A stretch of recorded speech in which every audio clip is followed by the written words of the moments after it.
السلام علیکم دوستو، گزشتہ چند دنوں سے بلوچستان اور خیبر پختونخوا خاص طور پہ تیرا کے علاقے میں جو پرتشدد واقعات دیکھنے میں آ رہے ہیں اور جس طرح مسلسل کوئی 200 کے قریب دہشت گرد مارے بھی گئے ہیں پاکستانی افواج کی جوابی کارروائی کے نتیجے میں، تو اس سے ایک سوال یہ اٹھ رہا ہے کہ 31 جنوری کو جو بلوچستان میں ہوا، یعنی 12-13 شہر وقتی طور پہ بلوچستان لبریشن آرمی کے نرغے میں آ گئے۔ اب اس سے ایک بنیادی سوال اٹھ رہا ہے کہ کیا بلوچستان افغانستان کی سال کی خانہ جنگی کے بعد اب تشدد، وائلنس اور انتشار کا ایک نیا مرکز بن رہا ہے؟ کیا اس کا نشانہ ایران ہے؟ کیونکہ ایران اور امریکہ کی درمیان اس وقت تشنج یا کشیدگی کافی بڑھی ہوئی ہے، اور یہ کہا جا رہا ہے کہ CIA یعنی امریکہ کی اسٹیبلشمنٹ نے جو گیم پلان بنایا ہے وہ یہی ہے کہ ایران کو گھیرا جائے۔ ایک طرف تو جتنی متحدہ عرب امارات اور گلف کی دوسری ریاستیں ہیں وہ امریکہ کے ساتھ ہیں، اس کے ساتھ ساتھ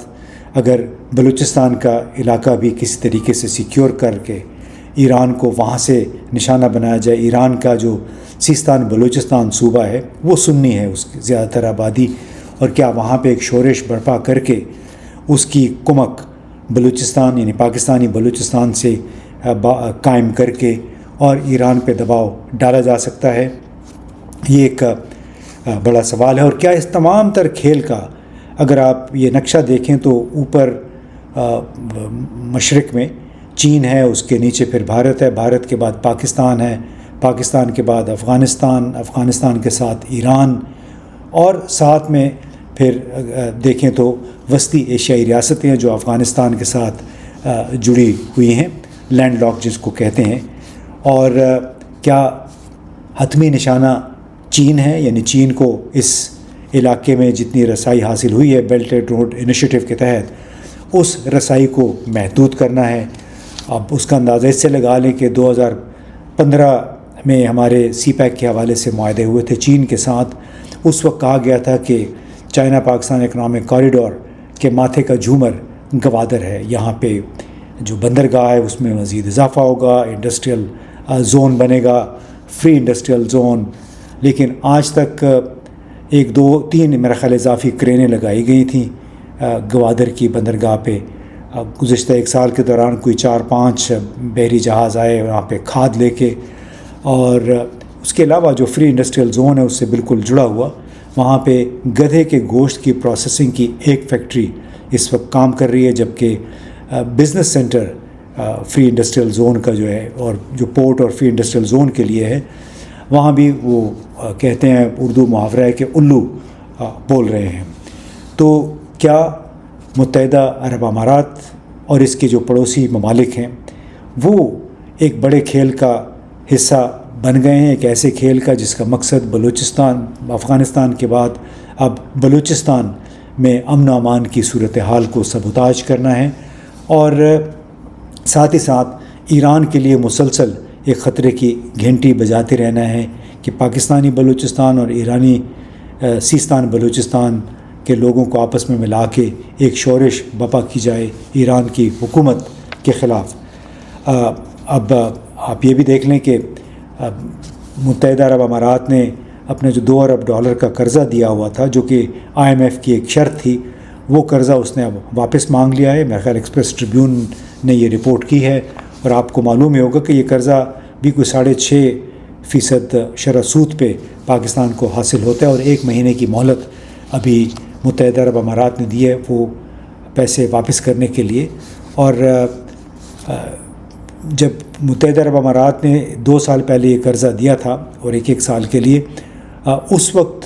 سعودی عرب نے بھی $3 ارب دیے تھے، یہاں پہ رکھوائے تھے، اور اس کے بدلے بھی ہم کچھ 5-6% سود دے رہے ہیں۔ چین کے بھی 6 یا 7 ارب ڈالر پڑے ہوئے ہیں، بیلنس آف پیمنٹ سپورٹ اس کو کہتے ہیں، اس پہ بھی تقریباً اتنا ہی سود ادا کیا جاتا ہے۔ لیکن اب متحدہ عرب امارات نے اپنا قرضہ واپس مانگ لیا ہے۔ اسی طرح کیا یہ سعودی عرب کے گرد گھیرا تنگ کرنے کی ایک کوشش ہے متحدہ عرب امارات اور اسرائیل کو ساتھ ملا کے، اور کیا اسرائیل متحدہ عرب امارات، بھارت اور پاکستان کو ملا کر اپنا جو دائرہ اثر ہے وہ گوادر تک پھیلانا چاہتا ہے، کیونکہ اگر گوادر کراچی تک ان کو ایک رسائی مل جاتی ہے تو ظاہر ہے اس کا براہ راست اثر جو ہے وہ اس علاقے کے جتنے بھی بین الاقوامی پانی ہیں اور بھارت تک اس کا اثر جو ہے تاثیر وہ محسوس کی جائے گی۔ متحدہ عرب امارات نے، میرا خیال ہے پاکستان نے ان کو یہ بھی پیشکش کی تھی کہ آپ یہاں سے فوجی فاؤنڈیشن کے کچھ شیئرز خرید لیں ہم سے، لیکن اس پہ کوئی رد عمل ہم نے دیکھا نہیں ہے۔ اسی لیے اب سوال یہ پیدا ہو رہا ہے کہ بلوچستان میں اچانک گڑبڑ کیوں ہو گئی ہے، اور پھر ہمارے وزیر دفاع خواجہ آصف نے قومی اسمبلی میں یہ کیوں کہا کہ بلوچستان بہت بڑا علاقہ ہے رقبے کے لحاظ سے، اب ہم اس کو مینیج نہیں کر سکتے ہیں۔ اس کے ساتھ ساتھ آپ کو معلوم ہے کہ القاعدہ کبھی وہ مہمان ہوا کرتی تھی اس کے رہنما افغان طالبان کے، اور اب القاعدہ کے بھی کچھ بیانات آنے شروع ہو گئے ہیں امریکہ اور اسرائیل کے خلاف۔ اس کے ساتھ ساتھ اس خطے میں داعش اور ISKP کا ذکر نسبتاً اب کم ہو گیا ہے، اور اس کے ساتھ ساتھ ہوا یہ کہ CNN نے ایک ڈاکیومنٹری تیار کی، باقاعدہ ان کو بلوچستان کے علاقوں تک، ان علاقوں تک رسائی دی گئی سرکاری ہیلی کاپٹر میں، جہاں پہ معدنی ذخائر موجود ہیں، اور تمام ڈاکیومنٹری کا نقطہ یہ تھا کہ ذخائر تو ٹریلینز آف ڈالرز کے موجود ہیں پاکستان میں، لیکن جو سب سے بڑا خطرہ ہے وہ ہتھیار ہیں جو کہ افغان طالبان نے اور TTP نے لوٹ لیے تھے یا ان کو مل گئے تھے اگست 2021 میں امریکی افواج کے افغانستان سے نکلنے کے بعد۔ تو اب تمام تر صورتحال کیا اس کا تعلق ایران سے ہے، اور خاص طور پہ جب ایران اور بلوچستان کے درمیان منشیات کی اور اسلحے کی اسمگلنگ کی آوازیں بھی سنائی دے رہی ہیں۔ اب یہ تمام صورتحال دیکھ کے مجھے تو تازہ ترین بھارتی فلم دھرندر یاد آئی ہے۔ میں دیکھ رہا تھا اس فلم کا بنیادی کردار یا بنیادی جو تھیم ہے وہ یہ ہے کہ شمال مشرقی افغانستان میں ایک را کا ایجنٹ آتا ہے، وہاں سے وہ کراچی کا سفر کرتا ہے، کراچی میں وہ لیاری پہنچتا ہے، لیاری میں جو رحمان ڈکیت اور عزیر بلوچ جیسے لوگ ہیں، آپ کو پتہ ہے کہ ان کے درمیان بڑی یہاں پہ ایک گینگ وار چلتی رہی ہے، تو یہ وہاں پہ آ کے اپنے ان لوگوں کی تلاش کرتا ہے جو کہ ان کے خیال میں بھارتی مفادات کے خلاف کام کر رہے ہیں۔ تو یہ بھی آپ کو یاد ہوگا کہ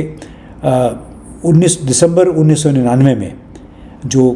نیپال سے ایک طیارہ، مسافر بردار طیارہ اغوا کر کے قندھار لے جایا گیا، اور پھر 21 دسمبر 1999 کو ان تمام مسافروں کی اور اس ہوائی جہاز کی رہائی ہوئی، اور اس کے بعد اب فلم کے مطابق جو دھرندر فلم ہے بھارتی، دراصل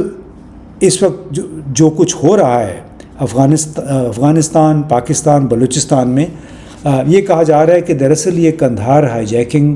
کا جواب ہے، کیونکہ قندھار ہائی جیکنگ یہ تھی کہ وہاں پہ مشتاق زرگر، عمر سعید شیخ اور مولانا مسعود اظہر کو طیارے کے رہائی کے بدلے، طیارے کے مسافروں کی رہائی کے بدلے بھارت سے رہائی ملی تھی، بھارت کی جیلوں سے، اور جن لوگوں نے اغوا کیا تھا وہ لوگ بھی روڈ براستہ سڑک سارے پاکستان آ گئے تھے، مولانا مسعود اظہر اور عمر سعید شیخ بھی، جس کو بعد میں پھر پھانسی کی سزا بھی سنائی گئی ڈینیل پل امریکی صحافی کے قتل کے الزام میں، لیکن وہ ابھی تک بہرحال وہ قصہ مکمل نہیں ہوا ہے۔ اور آپ اگر یہ دیکھیے کہ جو کچھ اس وقت خاص طور پہ بلوچستان میں ہو رہا ہے، کیا یہ اسی نیٹ ورک کا، اسی انتقام کا سلسلہ ہے جو دھرندر فلم میں دکھایا گیا ہے؟ اس میں باقاعدہ یہ بھی کہا گیا ہے فلم میں کہ یہ فلم اصل حقائق اور واقعات کی بنیاد پہ بنائی گئی ہے، اور اگر ہم دیکھیں تو کس طرح سن 2000 کے بعد امریکہ اور بھارت کا انسداد دہشت گردی کا ڈائلاگ شروع ہوا، اور اس کے ساتھ ساتھ پھر اسرائیل کے پہلے ہی تعلقات تھے بھارت کے ساتھ، اور کس طرح اس فلم کے مطابق انہوں نے پہلے کراچی اور پھر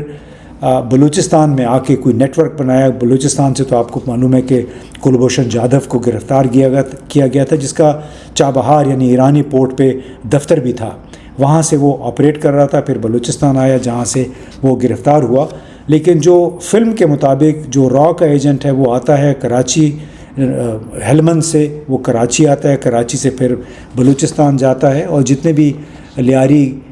گینگ وار کے جتنے بھی لوگ تھے ان سے رابطے قائم کر کے ان لوگوں کو ٹھکانے لگانے کی کوشش کرتے ہیں جو کہ بھارتی مفادات کے خلاف کام کرتے ہیں. 2012-13 میں ایک ٹیکنیکل سروسز ڈویژن بھی اس وقت کے بھارتی فوج کے سربراہ نے بنایا تھا، اور اس کا بنیادی مقصد یہی تھا، ٹارگٹ کلنگ تھی. یعنی جن لوگوں کو جیسے لشکر طیبہ یا جیش محمد یا اسی قسم کے دوسرے جو بھارت مخالف گروہ تھے، ان لوگوں کے چیدہ جو کیریکٹرز تھے ان کو ختم کرنے کا پاکستان کے اندر مشن تھا ٹیکنیکل سروسز ڈویژن کا. اور یہ ہندوستان ٹائمز نے اس وقت 2013-14 میں یہ سٹوری دی تھی. بعد میں یہ ٹیکنیکل سروسز ڈویژن ختم کر دیا گیا تھا. لیکن اگر آپ دیکھیں، غور کریں تو وہ بات جو مجھے وویک کاجو صاحب ہیں، سابقہ سفیر تھے افغانستان میں اور پاکستان ڈیسک پہ ہوتے تھے دلی میں، اور جب طیارہ اغوا ہوا بھارت کا تو یہ بات چیت کی جو بڑی ٹیم تھی را کے ہمراہ یہ بھی قندھار آئے تھے. اور جب یہ سارا قصہ ختم ہو گیا تو انہوں نے قندھار ایئرپورٹ کے جو VIP ٹرمینل تھا اس کے باہر کھڑے مجھے کہا، میں چونکہ ان کو پہلے سے جانتا تھا، تو انہوں نے مجھے کہا کہ امتیاز، جو کچھ آپ لوگوں نے ہمارے ساتھ کیا ہے، وہ طیارے کی طرف انہوں نے اشارہ کیا کہ کس طرح یہ نیپال سے طیارہ لاہور سے ہوتے ہوئے پھر افغانستان پہنچا. انہوں نے کہا کہ آپ لوگوں نے ہمارے ساتھ جو کیا ہے ہم وہ سہ لیں گے، لیکن جو ہم آپ کے ساتھ کر سکتے ہیں وہ آپ نہیں سہ سکیں گے. یعنی یہ ایک فقرہ تھا 31 دسمبر 1999 کو. اس کے بعد سے جو سلسلہ چلا ہے، اور